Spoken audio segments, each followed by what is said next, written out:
الرحمن الرحیم۔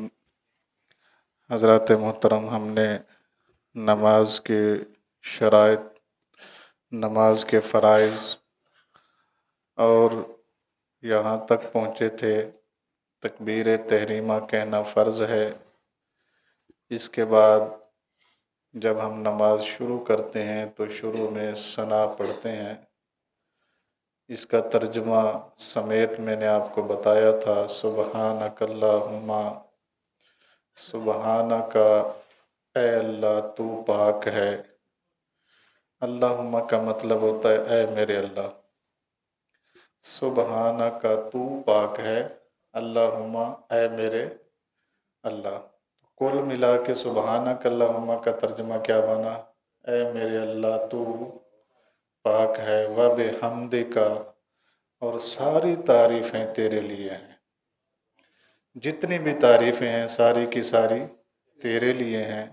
وتبارک اسمک، میں تیرے سارے نام نہیں لے سکتا، نہ میرے علم میں ہے تیرے کتنے اسماء ہیں، نام ہیں، جتنے بھی ہیں وتبارک اسمک، سارے ہی برکت والے ہیں۔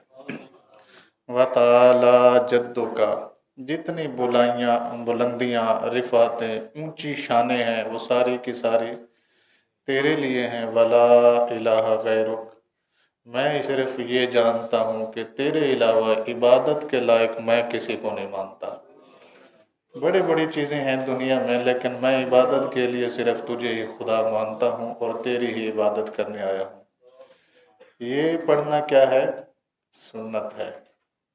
یہ ثنا جو پڑھنی ہے یہ کیا ہے؟ سنت ہے۔ اس کے آگے جو عمل آ رہا ہے وہ بھی سنت ہی ہے۔ اس کے بعد آتا ہے اعوذ باللہ من الشیطان الرجیم۔ اس کو تعوذ کہتے ہیں۔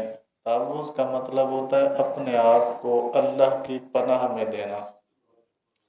اعوذ، اے اللہ میں پناہ مانگتا ہوں، باللہ، اللہ تعالیٰ تیری پناہ مانگتا ہوں، من الشیطان، کس سے پناہ مانگتا ہے بندے؟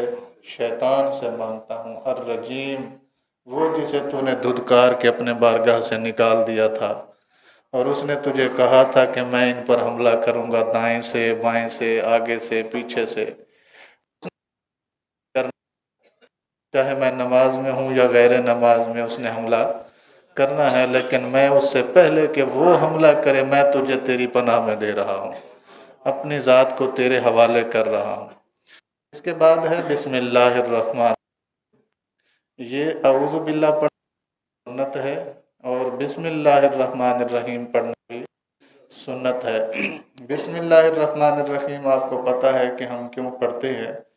یہ ذہن میں رکھیے گا کہ نبی کریم صلی اللہ علیہ وسلم کے اعلان نبوت سے قبل عرب کا یہ دستور تھا کہ وہ کوئی بھی کام کرتے تو اپنے بت کے نام سے شروع کرتے، یعنی لات، منات، عزا یا ان کے جو بھی بت تھے ان کے نام سے کیا کرتے؟ اپنے کام کو شروع کرتے۔ ایک بات تو یہ ہے کہ ہم اب جب کام شروع کریں گے، جب آپ صلی اللہ علیہ وسلم نے اعلان نبوت فرمایا تو آپ نے فرمایا بھی ہم اپنے رب کے نام سے شروع کریں گے، تو اس کا طریقہ بھی آپ صلی اللہ علیہ وسلم نے بتایا، بسم اللہ الرحمن الرحیم، اللہ کے نام سے شروع جو بڑا مہربان نہایت رحم کرنے والا ہے۔ اس کا ترجمہ یہ جو ہم کرتے ہیں یہ صرف بامحاورہ ترجمہ ہے۔ اگر آپ اس کی گہرائی میں جاتے جائیں گے تو یقین کریں بندہ صرف اس بسم اللہ کو ہی سمجھ جائے نا، اتنا ہی بڑا ہے۔ یعنی ساری زندگی اگر بندہ صرف بسم اللہ کو سمجھتا رہے تو یہی بڑا۔ وہ حضرت علی المرتضیٰ شیر خدا نے رسول کریم صلی اللہ علیہ وسلم کی ایک حدیث سنائی نا کہ اللہ تبارک و تعالیٰ نے جتنا قرآن اتارا ہے وہ سارے کا خلاصہ ہے سورہ رحمان۔ سورہ رحمان کا خلاصہ ہے سورہ یاسین، اور سورہ یاسین کا خلاصہ ہے سورہ اخلاص، سورہ اخلاص کا خلاصہ ہے الحمدللہ رب العالمین، الحمد کا خلاصہ ہے بسم اللہ الرحمن الرحیم، اور بسم اللہ کا خلاصہ ہے با، اور با کا خلاصہ ہے نقطہ، انا نقطہ، تو وہ نقطہ میں ہوں۔ یہی وجہ ہے کہ آپ نے فرمایا کہ اگر میں قرآن پاک کی تشریح کروں، یعنی صرف سورہ فاتحہ کی ایک روایت میں سورہ فاتح، ایک روایت میں صرف بسم اللہ الرحمن الرحیم کی تشریح کروں تو فرمایا 70 اونٹ اگر اسے اٹھا کر لے جائیں تب بھی وہ تشریح مکمل نہیں ہوگی۔ تو جو جانتے ہیں بسم اللہ الرحمن الرحیم کی فضیلت کو، اس کی برکت کو، اس کی عظمت کو، وہ یقیناً ہر کام اپنا جو بھی شروع کرتے ہیں بسم اللہ الرحمن الرحیم سے شروع کرتے ہیں۔ بسم اللہ الرحمن الرحیم کے بارے میں ہمارے کریم آقا صلی اللہ علیہ وسلم کا ایک فرمان مبارک ہے کہ کل امر ذی بالا لم یبدأ بسم اللہ، فرمایا جو ہر وہ کام جو ذی امر ہو، ذی امر کا مطلب جائز ہو، حلال ہو، جی برا کام اس میں کوئی نہ ہو، اسے اگر بسم اللہ سے نہ شروع کیا جائے فہو اجزا و اقطع، تو وہ کام ادھورا اور نامکمل رہتا ہے۔ اگرچہ آپ اپنی دانست میں اس کام کو مکمل کر لیں تو یہاں ایسے بہت سارے کام ہیں جو ہم بسم اللہ پڑھے بغیر کیا کر دیتے ہیں، شروع کر دیتے ہیں اور کام مکمل بھی ہو جاتے ہیں، یہ گارنٹی ہے کہ کام مکمل ہو جائے گا۔ رسول کریم فرماتے ہیں وہ کام ادھورا رہے گا اور نامکمل رہے گا، تو علماء نے اس کی تشریح میں لکھا ہے کہ اس کام میں وہ برکت نہیں آئے گی جو بسم اللہ کی برکت سے آنا ہے، یعنی اس برکت سے وہ کام کیا رہے گا، خالی رہے گا، اس وجہ سے وہ ہمیشہ ادھورا بھی رہے گا اور نامکمل بھی رہے گا۔ تو اس لیے ہم ابھی نماز کا آغاز کرنے لگے ہیں تو اس سے پہلے ہم اللہ کا نام بھی لے لیتے ہیں، اللہ کے نام سے آغاز اور نماز کی جو ابتدا ہے وہ اس کو کیا کرتے ہیں، ہم کرتے ہیں۔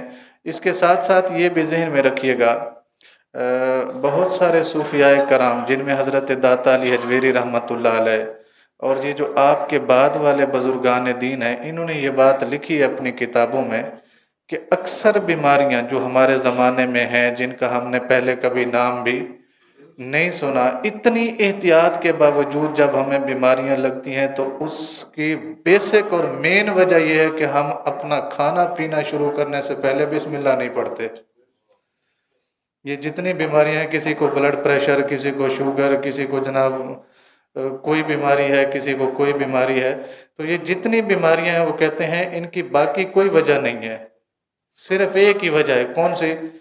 کہ ہم اپنا کھانا اور پینا شروع کرنے سے پہلے بسم اللہ الرحمن الرحیم نہیں پڑھتے، اسی لیے جب نہیں پڑھتے تو بیماریاں ہم پر کیا کر دیتی ہیں، حملہ کر دیتی ہیں۔ وگرنہ بسم اللہ الرحمن الرحیم پر یقین رکھ کے بندہ زہر بھی کھا جائے، حالانکہ زہر کا کام نقصان دینا ہے، لیکن اللہ کے ان دو ناموں میں، ایک اللہ، دوسرا رحمان اور تیسرا رحیم، ان میں برکت ہی اتنی ہے کہ زہر اپنا اثر نہیں کر سکتی۔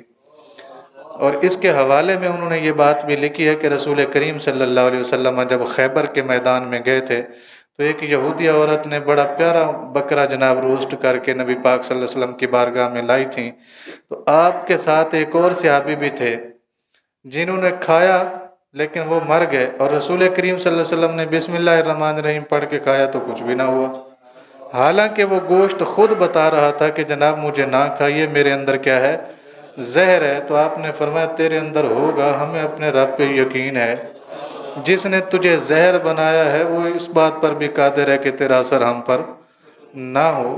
تو یہ یقین کی بات ہے، علماء فرماتے ہیں، یہ صوفیاء فرماتے ہیں کہ جو بندہ بسم اللہ الرحمن الرحیم کی عظمت اور شان کو سمجھ کر بسم اللہ پڑھے گا، یقیناً اس کی برکتوں سے وہ کیا ہوگا، مستفیض ہوگا۔ اللہ تعالیٰ سے دعا ہے اللہ تعالیٰ مجھے اور آپ سب کو عمل کی توفیق عطا فرمائے، آمین۔ وآخر دعوانا الحمد للہ رب العالمین۔